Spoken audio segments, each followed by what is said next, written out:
It's supposed to be an informal session. My name is Moniza Wahid. I'm from UPM. Welcome. The theme of this dialogue style session is Global Resource and Information Directory, a resource on online safety information on governments, industry, law enforcement, educators, and academics. I'm very happy to undertake the task of introducing our speaker for today.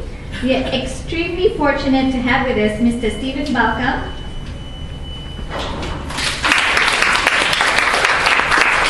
founder and CEO of the Family Online Institute, FOSI, which is a non-profit organization based in Washington, D.C. The Global Resource and Information Directory, also known as GRID, is a project spearheaded by FOSI.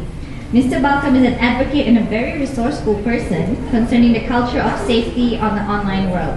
I am sure that today's dialogue session will be very useful for everybody, especially those in MCMC.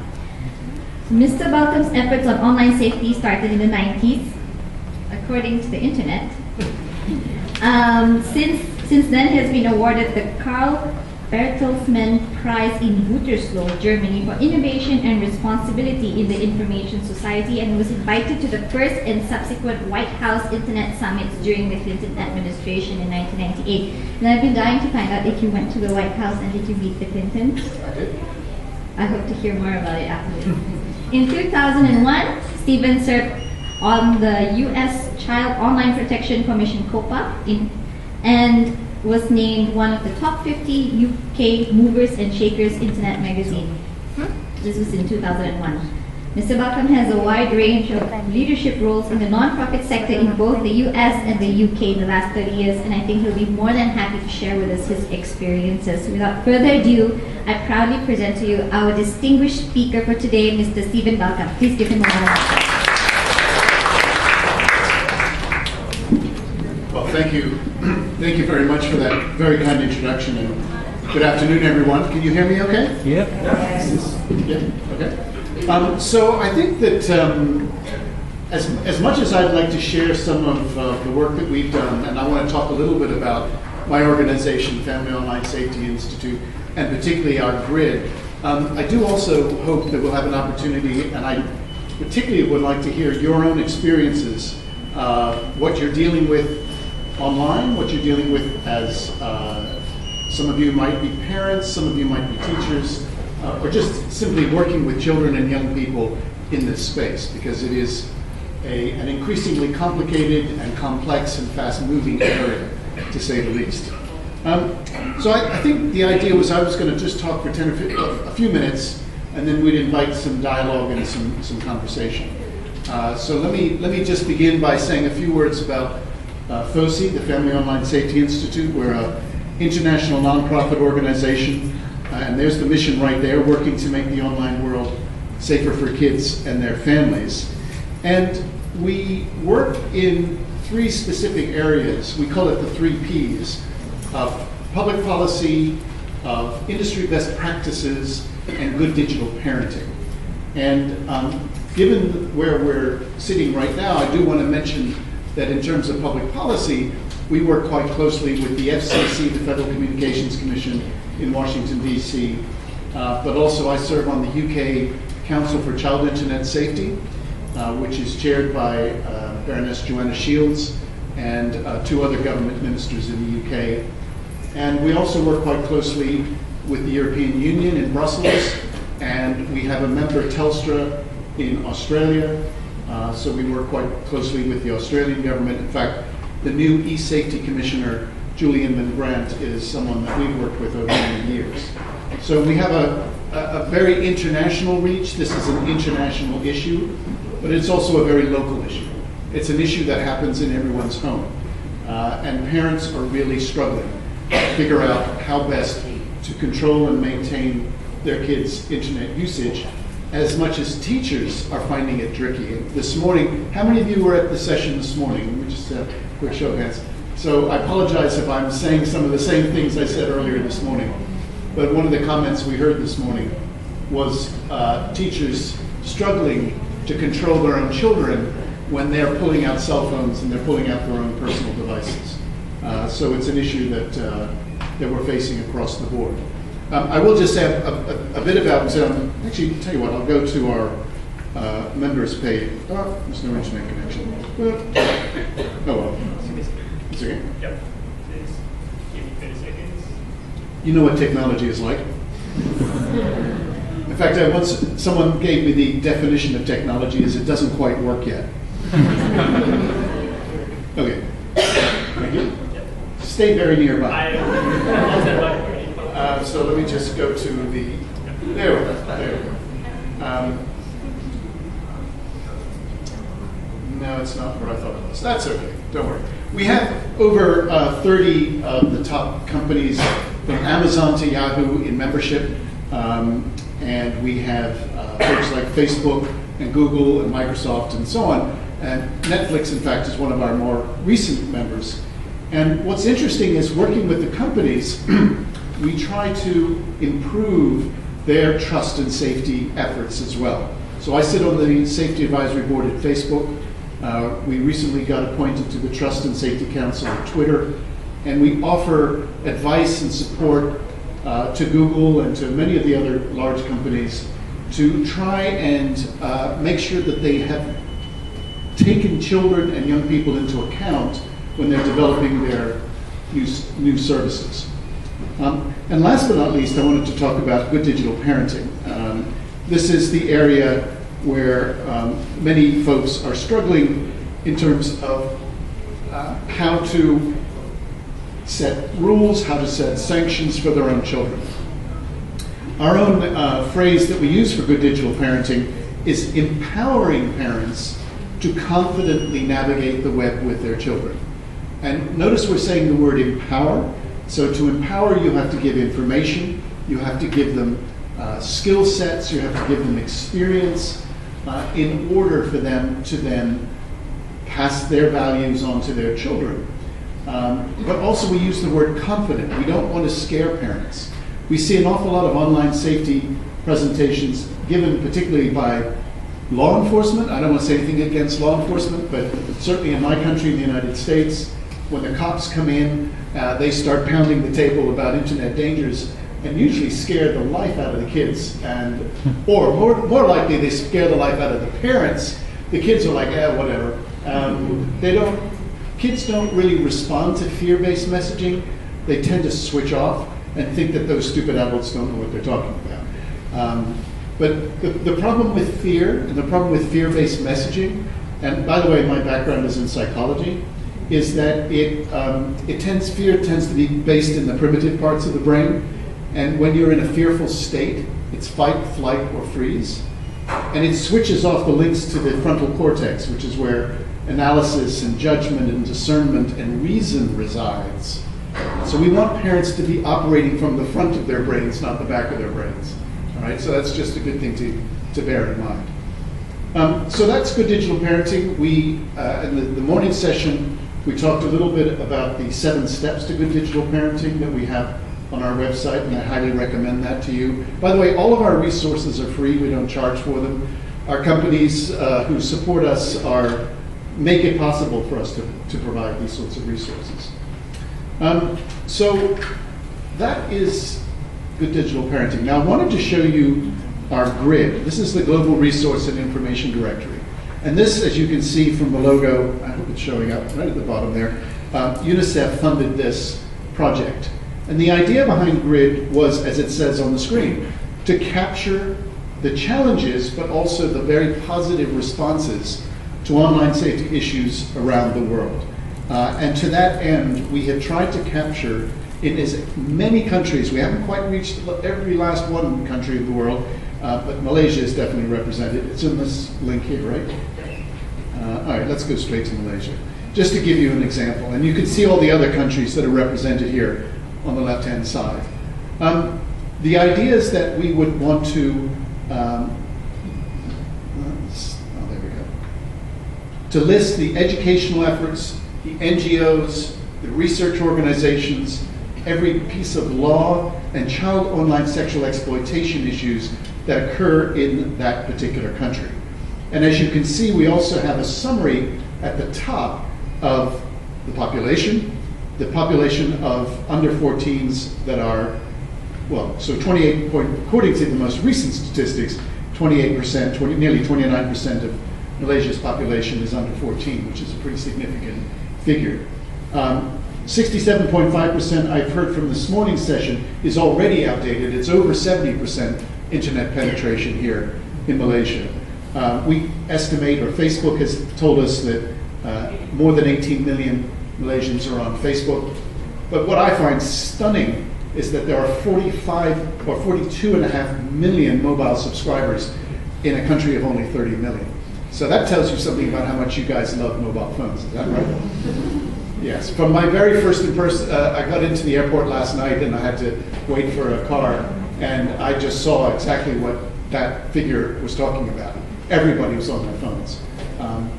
And also from some of the presentations this morning, it would seem that the mobile device is a far preferred way, particularly for young people, to get online than laptops, computers, and so on. So if you come and visit, it's fozigrid.org, what you do is you click on any of the plus signs, and there you will see a whole, hopefully, I was about to say alphabetical, in date order, you will see a range of initiatives that your country, and mostly for that matter your government, has undertaken all the way up to date, 2016. Then the organizations are listed under that. Some of these will be recommended. And please, please, if you go onto this site and you notice that an organization or a law or some other piece of work that's been done is not represented, please drop me a line or go onto our site. It allows you to submit more information so that we can keep this up to date. And then the research, the legislation, and online child sexual exploitation. So what I think that probably let me just leave you with this thought. And what I tried to say in this morning's session is that you can sum up our work in 3 words: tools, rules, and schools.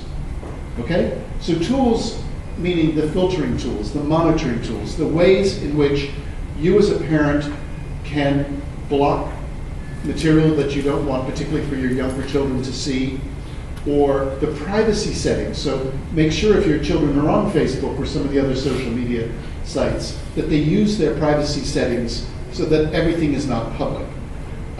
As your children grow older, maybe filtering tools don't work quite so well because they know how to get around those, but maybe you want to use monitoring tools to see where it is that they're going online, and if they're going to places that are inappropriate, if you want to have a conversation with them about that. Actually, our number 1 in our 7 steps to good digital parenting is talk with your child. And it's not like well, in the West we call it the birds and bees. I don't know what it's called here in Malaysia, but I think you know what I'm talking about. It's not a one and done. You can't just have that conversation once. It's an ongoing conversation, particularly as they get older, they get their first phone, they get their first, I don't know, they turn 13, and in many countries 13 is how old you're meant to be before you get onto Facebook. So keep having that conversation all the way through. So tools, rules. Rules include the national rules, the national laws that occur here in this country, but they also incorporate the rules that a company like Netflix or Google or Facebook creates for their site, so that if you do something or you post something against their rules, then that'll be taken down. And then there are rules in educational settings. So you have acceptable use policies about what children can and can't do in class. And lastly, how many of you, by the way, are parents? Do you have anybody with kids out here? Yes, I can see some smiles and some frowns. I highly recommend that unless you already have rules in your house, we have a family safety contract that you can find on our site. Let me see if I can go back and find it for you. That allows you to set the rules for your family, the cyber do's and don'ts for your kids, which if they break those rules, then guess what? You take their access away. I did this talk at a high school not long ago, and there was a woman sitting right in the front row, and she had a 17-year-old daughter, and she said, my daughter is on the phone all the time, and she doesn't sleep at night, and you know, she's texting all the way through class. Is it okay if I take her phone away? And I said, who bought the phone? She said, I did. I said, who's paying the monthly charges? I do. Well, that's your phone. So you've lent your phone to your daughter as a special privilege. If she breaks the rules, you get to take the phone back.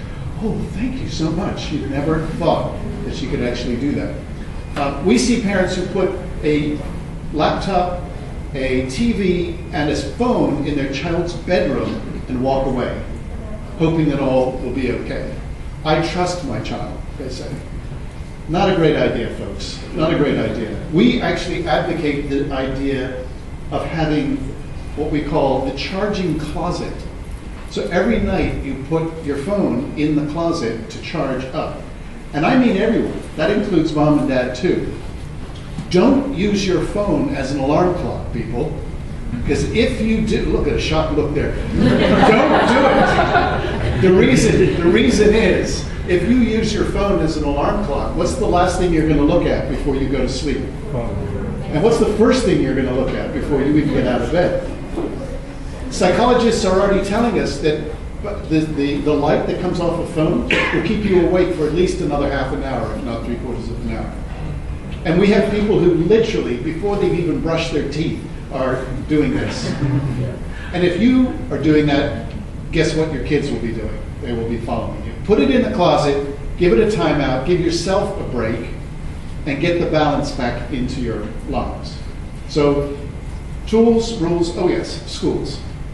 And obviously schools means the way in which we educate our children, the way in which we bring them up to be respectful online, the way in which the kind of content that they access, the content that they post, who they contact and who they allow to contact them, and critically, how they conduct themselves online. Did you hear the 3 C's, by the way?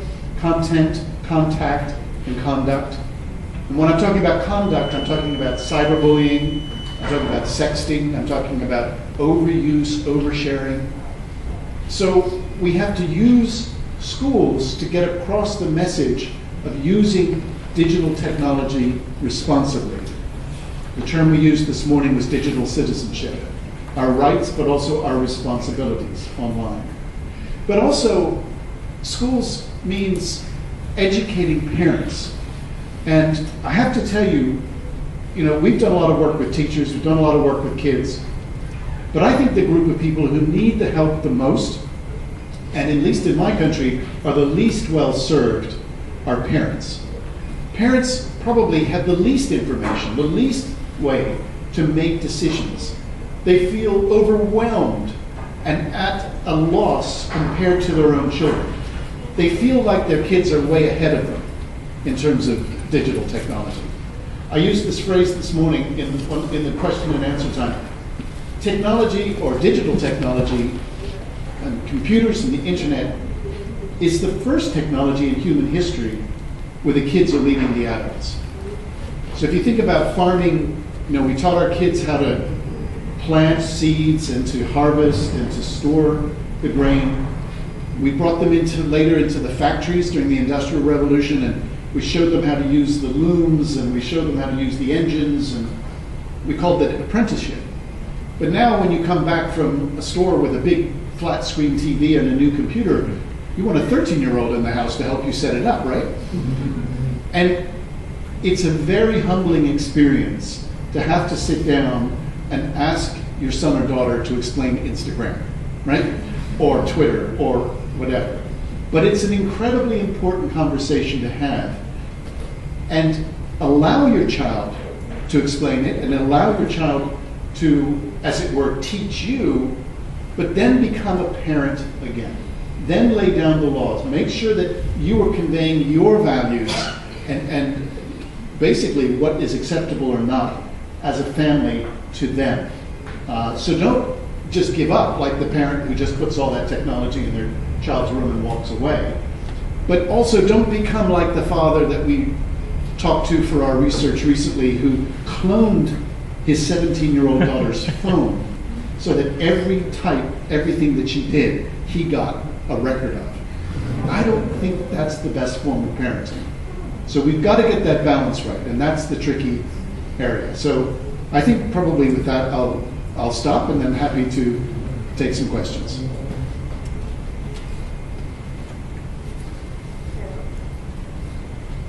John, use this.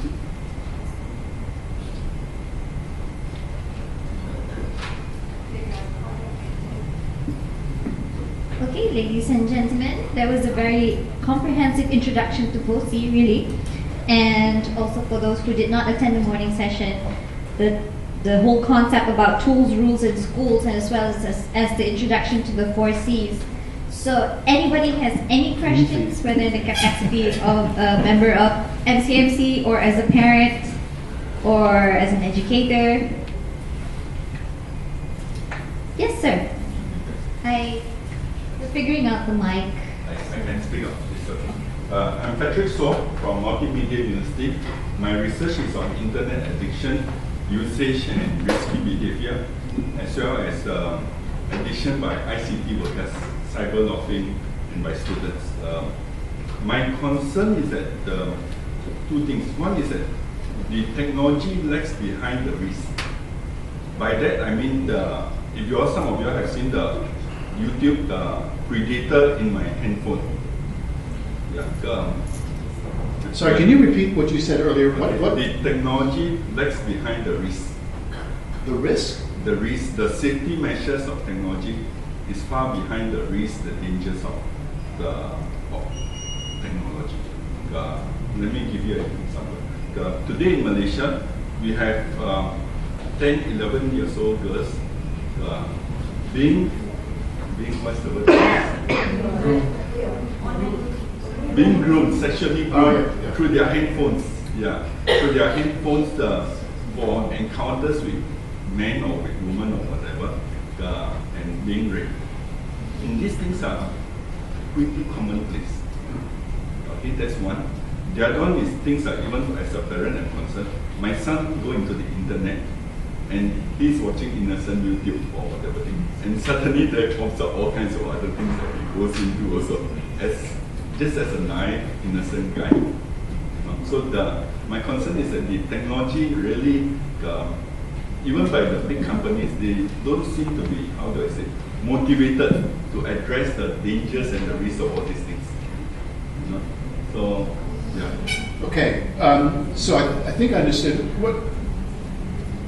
So it's the inadvertent coming across content that you wouldn't want your children to see is one thing. The other is the grooming of, can you just go to Google, go to YouTube? Thanks. I think that, well, a couple of things to say, first of all, on grooming. So this is where, the number one parental control that we believe is the conversation with your child. In other words, to continue to have an ongoing conversation with them. And you can often tell certainly I could tell with my younger daughter when things weren't quite right when she was 13, 14, and we discovered that she was actually getting bullied online because she was going quieter, she was irritable. I mean, sometimes teenagers are just irritable, right? But there was definitely something going on, and it took a while, but we finally got it from her that something was up, and she showed it to us, and we got her to report it, and actually this person was no longer able to access her. So that's number one. I think that if you continue to convey to your children what is acceptable or not in terms of contact, remember the 3 C's about contacting strangers or allowing strangers to contact them, that will also go some way to discouraging that kind of interaction going on. Now, it's really difficult because there's an awful lot of great resources and a lot of great sites where you are interacting with strangers. I mean, I don't know what it's like for you as a child, but when I was a kid, I used to just roam away from home. I would go as far as I could that my bike could bring me back for dinner at 6 o'clock, right? My parents didn't know where I was. I had no idea who I was interacting with. I was interacting with a lot of strangers, actually, including adult strangers. But we learned resilience. That's an incredibly important word for us today, I think, because a lot of kids, certainly in my country, have been brought in. They're not allowed to roam anymore. They're kept indoors. And so what do? They roam online. And we have to help them build resiliency tools to recognize when there's something quite creepy, something that goes way beyond what's acceptable coming from a total stranger, and to get them to report it both to us as parents, but also online. So that's one thing to say. Don't worry, I'm not. I was going to make a point about Google on YouTube. Actually, you know what? Do you have to set it up to YouTube? Oh, it's right. I want to see if I can do this live. Never tried to do this live, folks. But here you go. Oh, come on. Do you see right here restricted mode? Have you seen this before? So you can switch that on to. Sorry, if I just. Go down there below. Oh, right, there we go. So you can then switch that on to on. So this is a very, very, very simple parental tool that a lot of people don't know exists on YouTube. YouTube is hugely popular amongst kids, certainly in North America. I'm sure it's popular here. But usually that is switched off. So if you've got kids, that's the first thing you do when you go home, put it to restricted mode. But you can switch it back. But you know what? You know what? You can save it and you can password protect it. Well, again, don't ever try to do this live in front of an audience, but there's a way to do a password protection. Now, of course, a lot of you don't ever tell your kids your passwords. I know there's a tendency if something, Mom, I want to da-da-da, what's the password? And then you give it to it. It's 1, 2, 3, ABC. Oh. But anyway, that's just a very simple way in which you can do it. The other one, I'm not sure if I'm going to find it on this one. But of course, everyone knows the history tab, right? Now again, kids can clear that quite easily, but often kids forget to do that. And that's a very useful conversation to have too. Hey Johnny, what were you doing at playthings.com? And I saw that you saw this picture. Let's have a little conversation about it. If I can just add to the conversation. Hi, my name is Quek. I work for Netflix. I understand your concern about how sometimes when new technology products are rolled out, that the safety features might lag behind the risks that they pose. I think what is important is that we could set restrictions on what companies do, but if we are in a situation where we see companies exercising good behavior, then I think it might be a worthy thing that we have people come out and celebrate and acknowledge that, so that people understand what best practice looks like. So for a company like us, we would like to be very thoughtful about the product, and for us, when you come onto the platform, we have a specific kids section, so that if the child is within that space, everything is age appropriate. You won't watch the second video and the third advertisement or the third video that comes on is actually adult content. We do things like we allow different members of the household to all set up their own profile, so that what the adults watching does not cross with what the children are watching in terms of recommendations that come up. We also make sure that it can be PIN code protected. So I think as a company, we try to be very thoughtful. Maybe sometimes there are blind spots, but we try to be thoughtful. And I think it's both a carrot and a stick. If companies are doing the wrong thing, we should point out that companies are doing the wrong thing. But maybe if companies are doing the right thing, we should point out that companies are doing the right thing, so that consumers understand that, hey, this is what good practice looks like. Hey, this is what undesirable practice looks like. Just a point of view from industry. Yeah, thank you. How many of you, sorry, did you have a question? Oh, okay. How many of you are on Facebook? Anyone on Facebook? Who's not?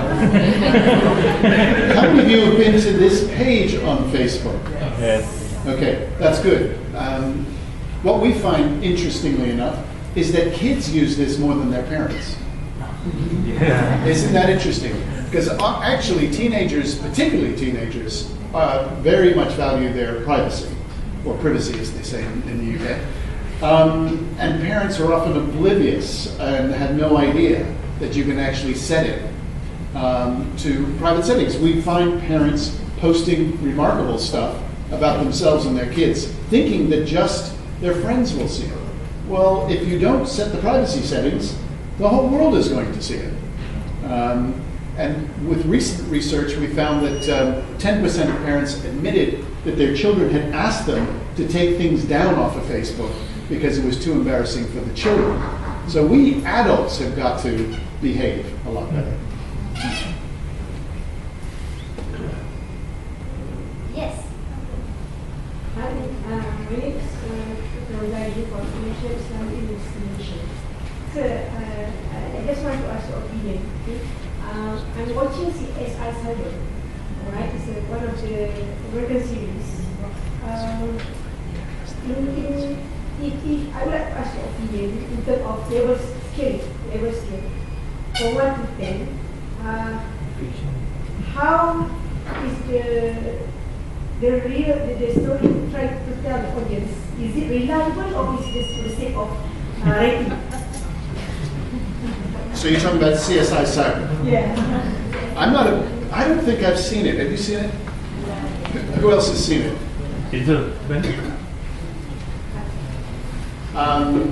I really don't have an opinion because I haven't seen it. Let me crowdsource the answer. Do people think that it's a realistic description of what's going on? 1 to 10? Not sure. Can we have an explanation of that situation again? She's asking whether Give us an example. is it realistic? From the series, for almost every episode, it shows that how crucial the cyber crime, right? If we agree to what has been portrayed, we might tend to close every our internet connections and not allow our children to do that because the environment is really not safe. Okay.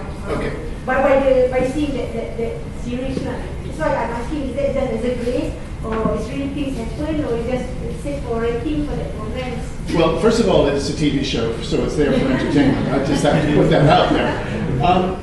Something I mentioned this morning, and I want to talk a little bit about, because I think it's a useful way to respond to you. When we think about online safety, we think about 3 things: risks, harms, and rewards. Okay? So we talk about acknowledging, recognizing, seeing risks before things happen. Harms are actual physical or emotional or psychological, educational harms that happen. So if you are cyberbullied, that's a harm. If someone passes a nude photograph of you, that's a harm. If someone steals your identity online, that's a real harm. And then the goal is the rewards.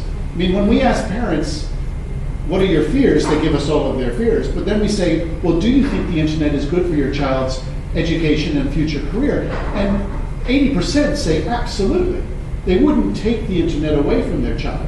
So the world we live in is one where to get the rewards, you actually have to take some risk. Okay? There's something called a calculated risk, which is a good thing to do. I recently took my daughter and her boyfriend whitewater rafting. Do you know whitewater rafting? Yeah. So we had to fill out because it's being America, we had to fill out about a 14-page document that said that we didn't mind if we were physically injured, if we were killed, if we were lose all of our personal belongings. And the reason we said yes, we're okay with that, was because we knew that there would be a safety talk and that we'd be given life vests and a crash helmet and instructions. So we took a calculated risk. Now, we weren't killed, I'm right here. We got wet, so that was about it. And it was thrilling. It was a very exciting ride. But it's another way of saying that to get the reward of the great feeling we had at the end, and we did have a great feeling, exhilaration, that we'd come through what was a pretty difficult and trying run, we wouldn't have got that reward if we hadn't taken the risk. Do you know what I'm saying? But if there are real harms, and this is where the research is so important, if there are real harms, we have to go time out. Let's take this away. Let's call a break here. We may have to call in the police. We may have to call in student counselors, whatever. to mitigate the harm, to take the harm away. Sorry, did you have your hand up? No? So still can watch it. I'll watch it and I'll get back to you. Because it seems to be paranoid. You know, when is these things really happen? So is this true? Sometimes if you really go in depth, you tend to be paranoid. Don't be paranoid. Be afraid, be concerned, but then do something about it to make you less concerned. Okay?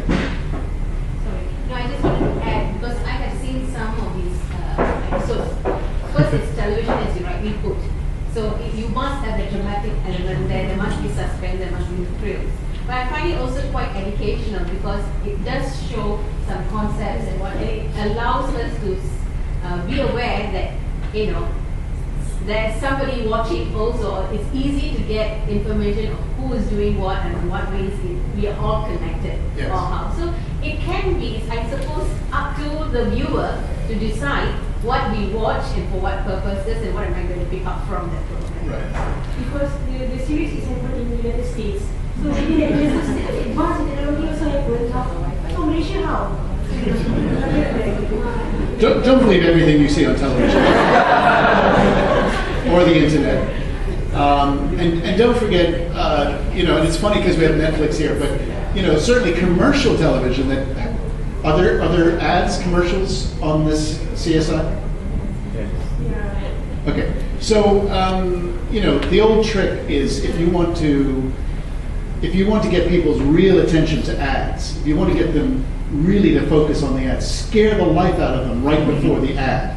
And often you see that in TV where there's a kind of moment and then you break to a commercial and there's an ad for a great car, a beautiful clothes, and you think, oh yeah, I'll buy one of those. I'll feel a lot better if I get that. So just be aware of that. Now, having said that, there is some education here. There is some awareness. I don't know the best way to raise awareness, though, is through programs like CSI.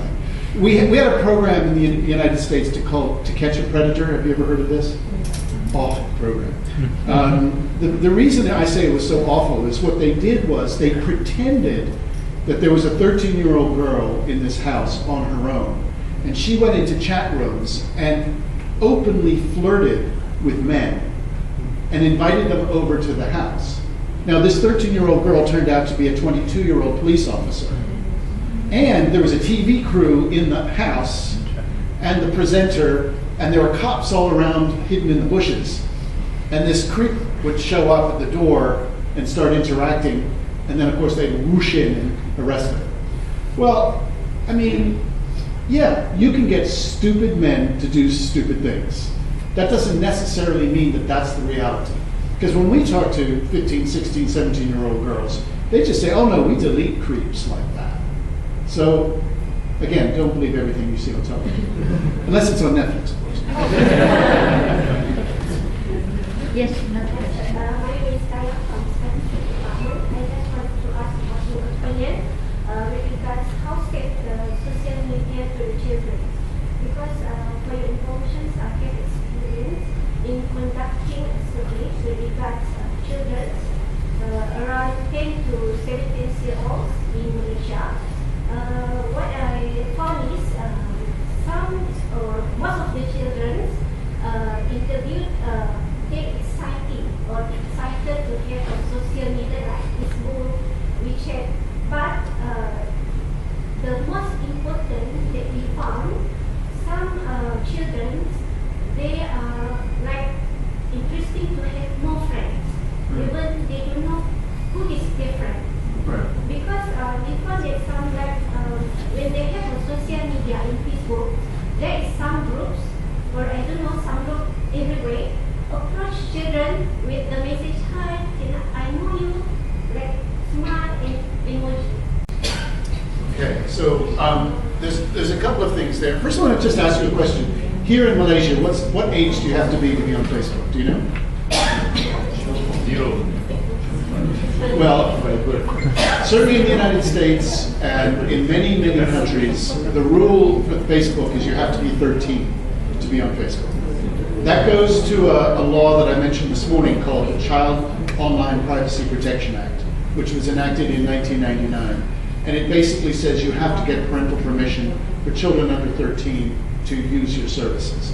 So 13 has become, I know in Spain it's 14, and other countries they might even be increasing it to 16.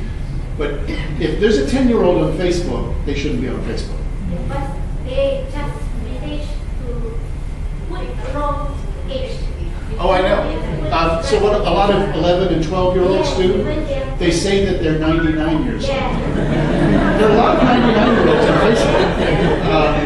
Or 21, 22, which is a real pity because actually what Facebook does, I know this because I sit on the Safety Advisory Board, between the ages of 13 and 18, there are special precautions, there's special privacy features built in for teens.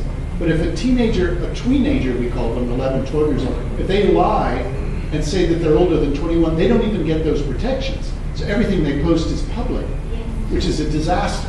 All right, so number one, under 13 should not be on Facebook, okay? And I don't care, I mean, my daughter when she was 11, 12, Dad, everybody's on Facebook. And I said, you're not. And oh, I hate your job, you know, because... And I told her, I said, if you get on Facebook, I have people I can call.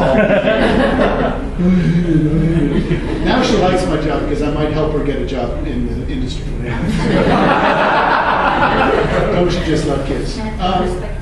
The other issue you raise is a more, in a way, it's a more serious one. Because what do kids do? I mean, do you remember as a child, you wanted to be liked, right? You wanted to have friends, okay? And there's this seductive sense online that as more and more people like you, that makes you more popular, that makes you feel really great. I have 2,000 friends. Well, really? So somehow or another, we have to convey to our kids that just simply getting likes and lots of so-called friends does not necessarily make you a better or worse person. What's going on inside here is the most important part. But as I say, it's still very seductive. It's a tough thing to deal with, particularly if they are 7, 8, 9, 10 years old, because they really don't.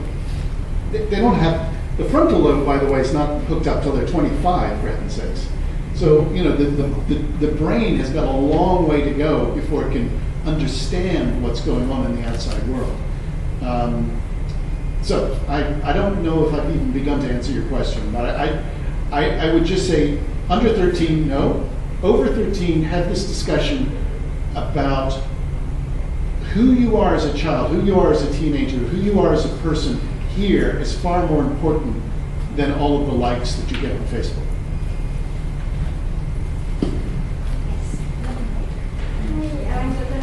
I'm a public health specialist from Museum Raya.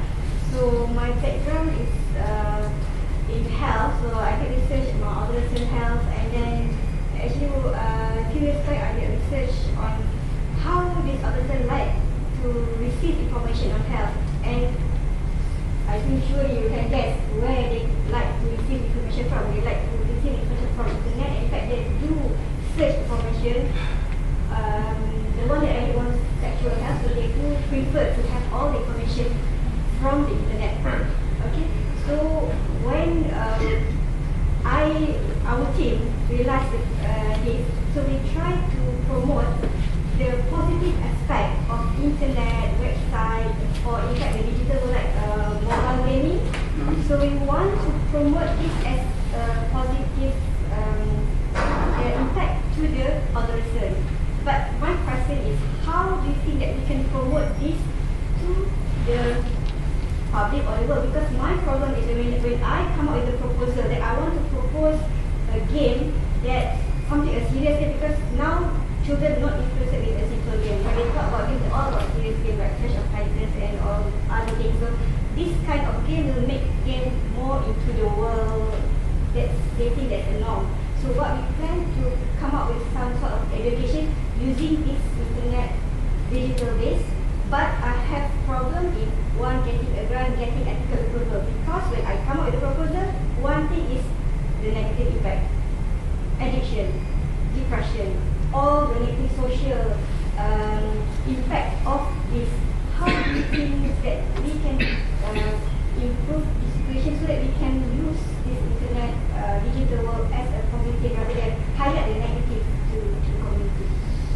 Wow. Did everyone hear that question, by the way? I'm going to try my best to respond. So this is where we go back to risks, harms, and rewards. Always keep your eyes on the prize, as they say, about the positive that can come from all this technology. And by the way, I doubt there's anyone here in this room that feels we should all go back to a time before the internet. Well, maybe there are some people.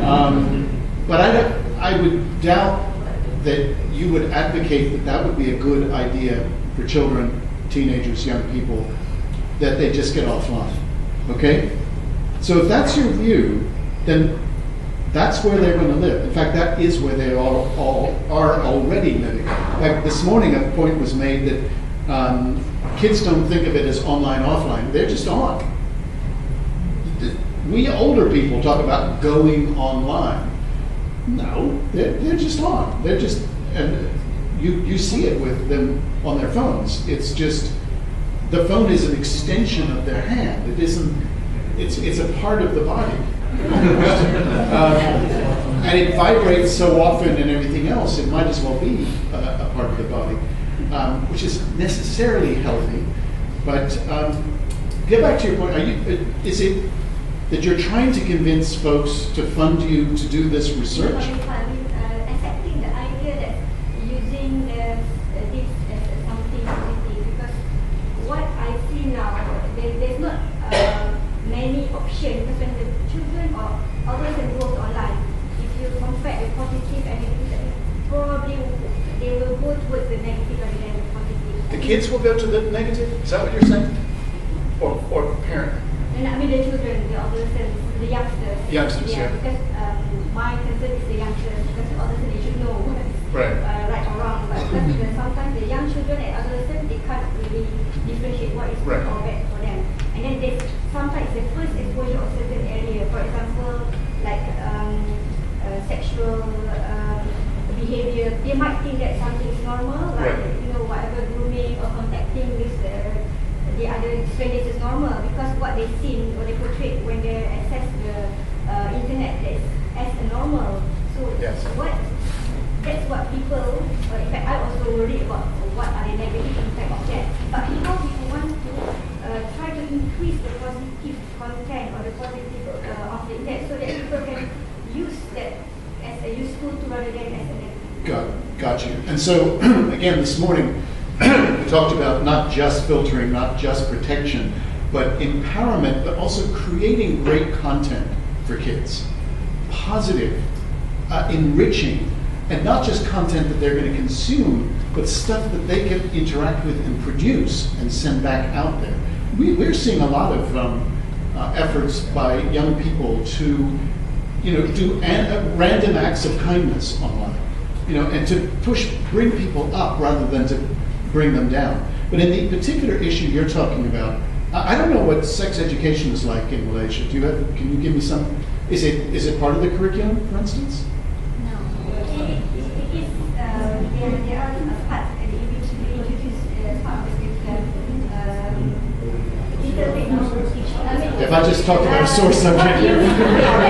What is the perception of sexual education to public and the health person is might be different. Yeah. Because when we talk about sexual health education, it includes wider aspect, not just the sexual relationship context itself. So in terms of health, actually, we who have introduced some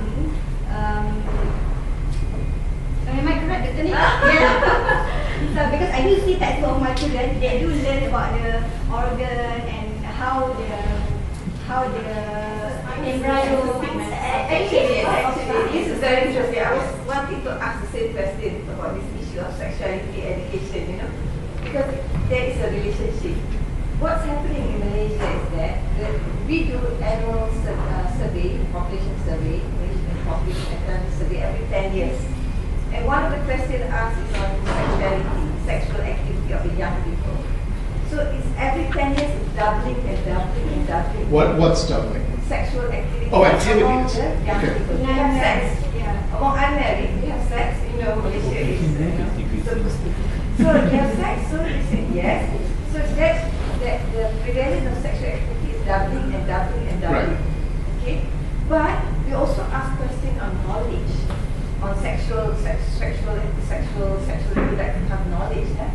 but it's Flat. flat. It's flat. So, and this is the issue of sexuality education. When we speak to the MOE, yes, we are also part of work with the MOE developing the curriculum. Yeah. But our issue is it is not compulsory. Compulsory in the sense that it's not a compulsory examination. You know, you don't need to pass exam, you know, for that subject. It is in the curriculum, but the issue is the teachers find it not comfortable, not ready to teach. So our problem is that with this social media, the children will be more and more exposed. But if the knowledge is low and we're not prepared to, you know, empower them with the educate with the knowledge, how? I want to also, if you can share overseas, how is it All right. tackling this issue? So I come from a country that is really confused about sex. I think we know how to do it, but we don't know how to communicate it to our children. And it's a tricky issue because the more conservative element in the United States does not want any school to talk about sex to their kids. And where you see that happening in certain areas, then you see far greater teenage pregnancy. Where you see far greater education, you see far less. And a great example is Denmark, or Sweden, or Norway, where sexual education is very open. Holland's another one. Teenage pregnancy is amongst the lowest in the world.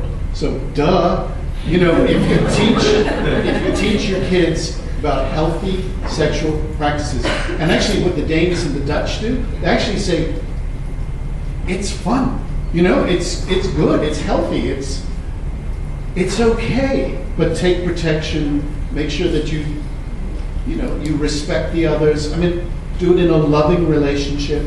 Okay, the United States cannot be further away from the Danish model. So, what happens?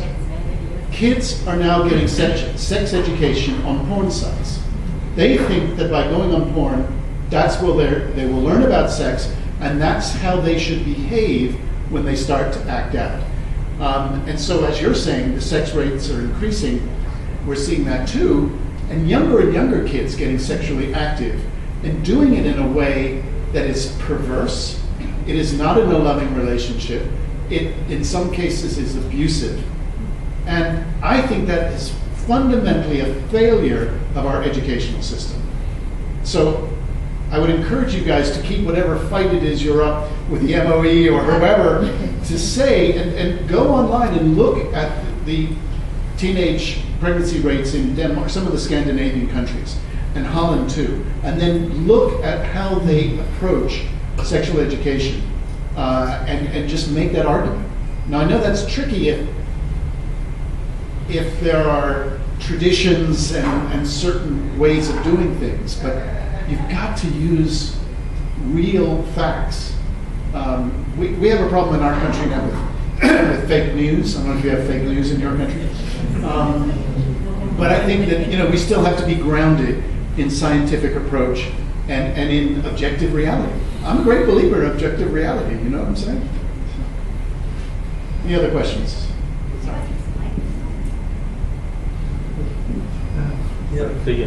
Use the microphone. I think that'd be helpful. Okay, from Summer University. Thanks for the morning talk and this afternoon talk. I suddenly realized that there is one thing that talking about internet safety to the kids. So, United States of America is a developed country, and Malaysia is still developing. So the number of kids that you guys have actually is less than us, if I'm right, because there are more. The number of kids per household.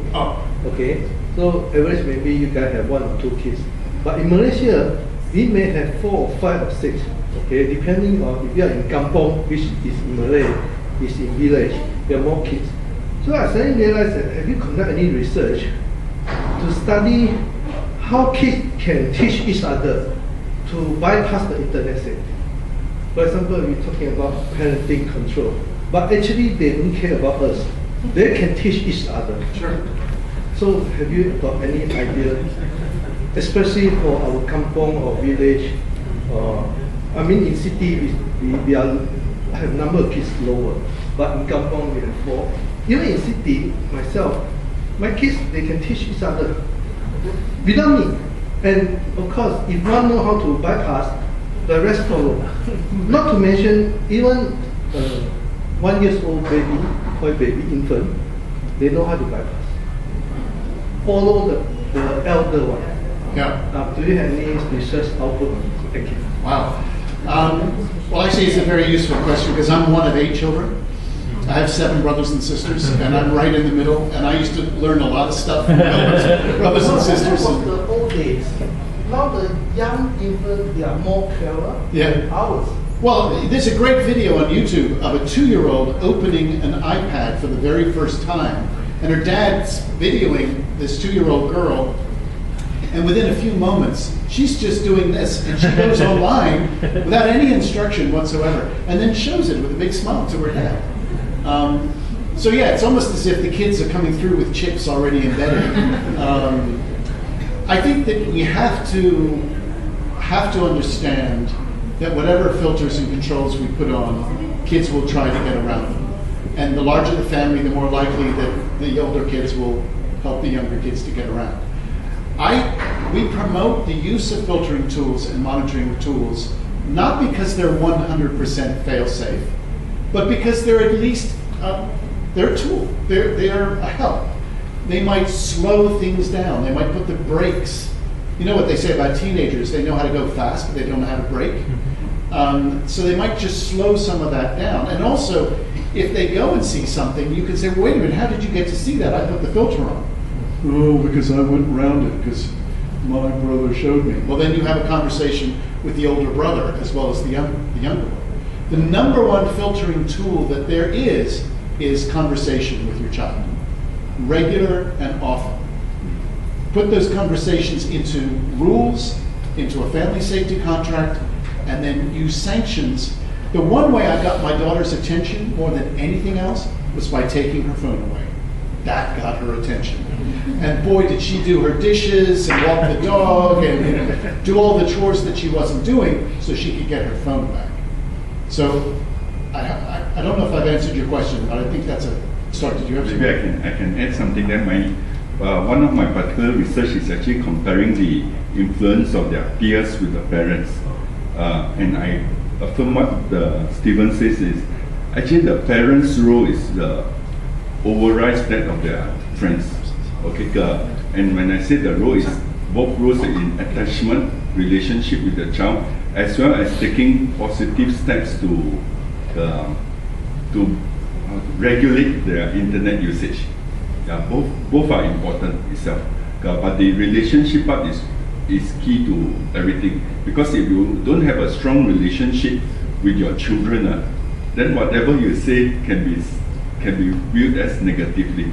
But once there's a strong relationship, the monitoring part also plays a part. Yeah, the conversation part, so this plays a part as well. And it actually overrides that of their friends much more. In fact, even the intimacy when they look for pornography, that part is actually satisfied between the family itself, by the parents itself, if they have close, intimate relationship with their parents. Once they don't have that, they will start looking for intimacy with any Tom, Dick, and Harry. Yeah, so I hope that answers. Thank you. I actually have one question. Who are the researchers who have been involved in POSI, like from different countries? Do they come from universities? Do they come from research companies or consultancies? So every year we do a research project ourselves. So we create the questions. We work with a research company. We have worked with Pew in the past as well. And then all the other research that you see up on Grid is what we've been told about or we have found online. And we ask permission to post it up there as a link with a short summary. But, you know, we go after the very top people. We can think of Sonia Livingston, for instance, in the EU, Amanda Lenhart and Dana Boyd in New York, Amanda Third in Australia. We just try to find the best researchers all around the world so that we can promote, I suppose, answering some of the questions here, not only the dangers, but also the positive aspects that they're discovering. And, you know, often when you talk to kids, when I go in and talk to kids, they can't stop talking about being online. They're so excited about it.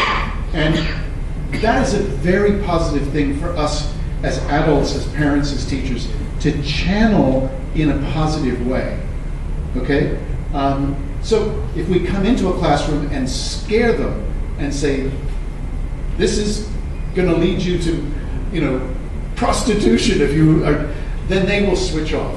But if you ask them, what's your favorite site? What's your favorite game? What's your favorite? They will get so excited about that. And then you can say, but what happens if someone starts to try to reach out to you in a game? And they go, well, do you know that you can report them on Facebook? No, I didn't know that. So that's our approach, to channel that excitement, but then to point out where there's some risks and potential harms, to then give them tools so that they can be resilient themselves. So anyway, back to your original question. Yeah, we will work directly with researchers from time to time, but mostly we reach out to the best we can find. Because I feel like today, even in this room, there are lots of researchers, and some of them are not even sharing their findings with us. Yeah. So if they would like to be a part of this, do we send you an email?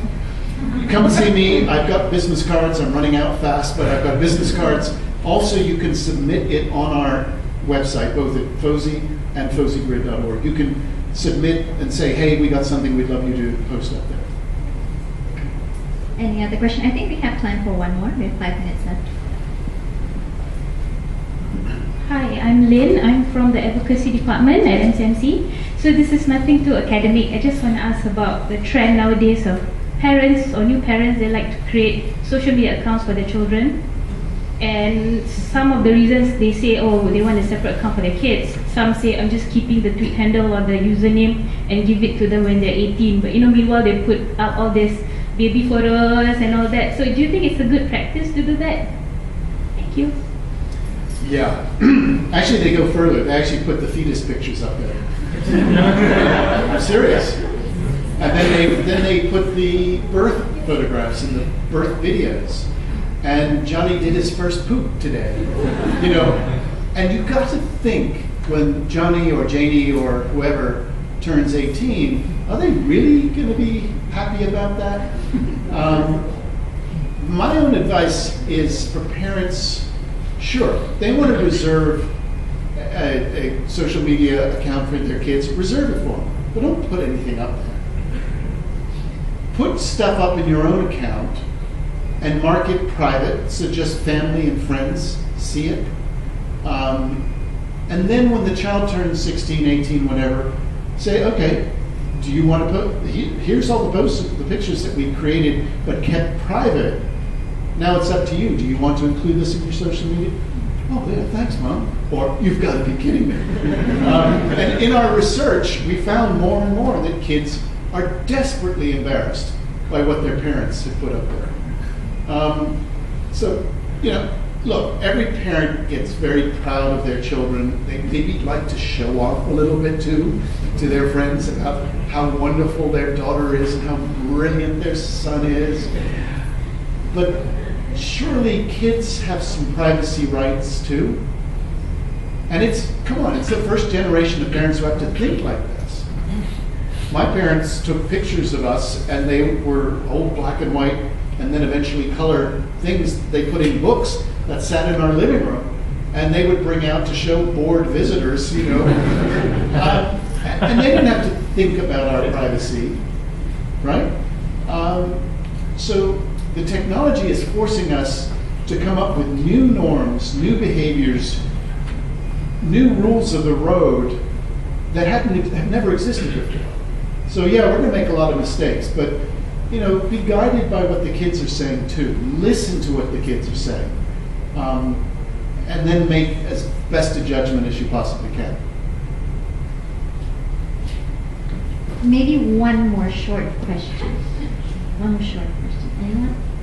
What's the best way to educate the parents and the teenagers? Stop. Wow. Oh, she said easy question. Or brief question.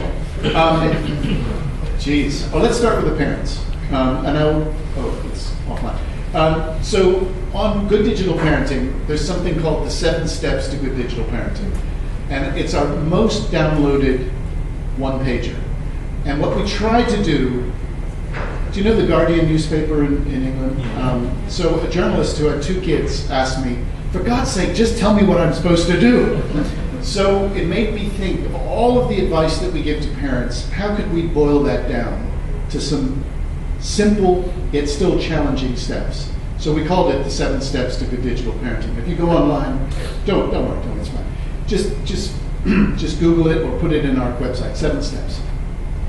And what it tries to do is to give you kind of step-by-step guidance, which, by the way, number 1, talk with your kids. Number 2, educate yourself. Number 3, use filtering tools. Others include terms like friend and follow, but don't stalk. Number 7 is actually my favorite. Be a good digital role model yourself. Put that phone down at dinner time. You know the families I'm talking about, the ones who show up at the restaurant, and dad takes out his phone, mom takes out her phone. What do all the kids do? They take out their phones. And they sit there texting each other instead of talking. So that's a very simple answer. Within each of those steps, there are tips, tools, and resources and videos. Depends on how deep you want to go. For kids, you know, you've got to break it down. There's the 0 to 4 gang.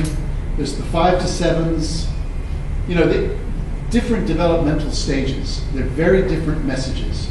Also, we say for younger kids, you're going to filter. For older kids, you're going to monitor. So the relationship shifts. Also, their privacy gets more important as they become teenagers and so on. Obviously, a brand new baby, a 1 or 2-year-old, I would say has virtually no privacy, apart from what we were just discussing about posting all this stuff online. But a 17, 18-year-old, I think they do have some privacy. So stagger it over time. But, you know, if I would leave you with just one piece of advice, for parents at least, talk with your kids. Ask them where they're going. Ask them what they've downloaded. Look at their phone. Remind yourself and them, unless they've purchased this phone belongs to you. And it is a privilege that you are giving this phone to them, and from time to time, you're going to take it back and have a look. And then explore with them, and have some fun with it. Because it is an extraordinary tool that certainly I didn't have as a kid growing up, and I wish I had. It is an extraordinary gift that we have that share with your child and show that you are not afraid of this. And then they'll be more likely to trust you. Okay? Okay, thank you very much. Thank you for your participation. It was great. This is the end of the session, but if you have any more questions, I'm sure Stephen will be happy to answer them over tea, which will be served over that side. Also, if you're interested in the 7 tips to good parenting, you can collect a flyer, which we will leave at the registration counter. Don't forget to get your copy. So with that, thank you very much.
Yeah.